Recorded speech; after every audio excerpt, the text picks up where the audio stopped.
বার্সেলোনায় জন্ম নিচ্ছে নতুন এক কিংবদন্তি। লিওনেল মেসির 10 নম্বর জার্সি এবার উঠছে ইয়ামালের গায়ে।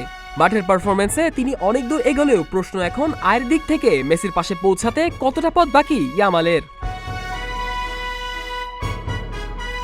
মাত্র 17 বছর বয়সে লামিনে ইয়ামাল বার্সেলোনার প্রধান ভরসা। লা লিগা, কোপা দেল রে আর সুপার কাপ শেষ মৌসুমে জিতেছেন 3টি বড় শিরোপা। ব্যালন ডি'অরের সম্ভাব্য তালিকায়ও জায়গা পেয়েছেন তিনি। এবার বার্সেলোনা তাকে দলের ভবিষ্যৎ নয় বর্তমানে পরিণত করেছে। এমনকি আগামী মৌসুমে মেসির আইকনিক 10 নম্বর জার্সিও তুলে দিচ্ছে ইয়ামালের হাতে। স্প্যানিশ সংবাদ মাধ্যম জানিয়েছে, নতুন চুক্তিতে ইয়ামাল বার্সার তৃতীয় সর্বোচ্চ বেতনপ্রাপ্ত খেলোয়াড় হতে যাচ্ছেন। তার বাৎসরিক আয় হবে 70 থেকে 80 লাখ ইউরো, বাংলাদেশি মুদ্রায় যা প্রায় 130 কোটি টাকা। তবে তুলনায় মেসি বার্সেলোনায় সর্বশেষ বছরে পেতেন 13 কোটি 80 লাখ ইউরো, অর্থাৎ প্রায় 1900 কোটি টাকা।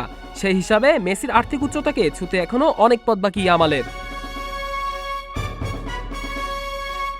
তবে বার্সা প্রেসিডেন্ট হুয়ান লাপোর্তা জানিয়েছেন, ইয়ামালের সঙ্গে চুক্তি চূড়ান্তের পথে।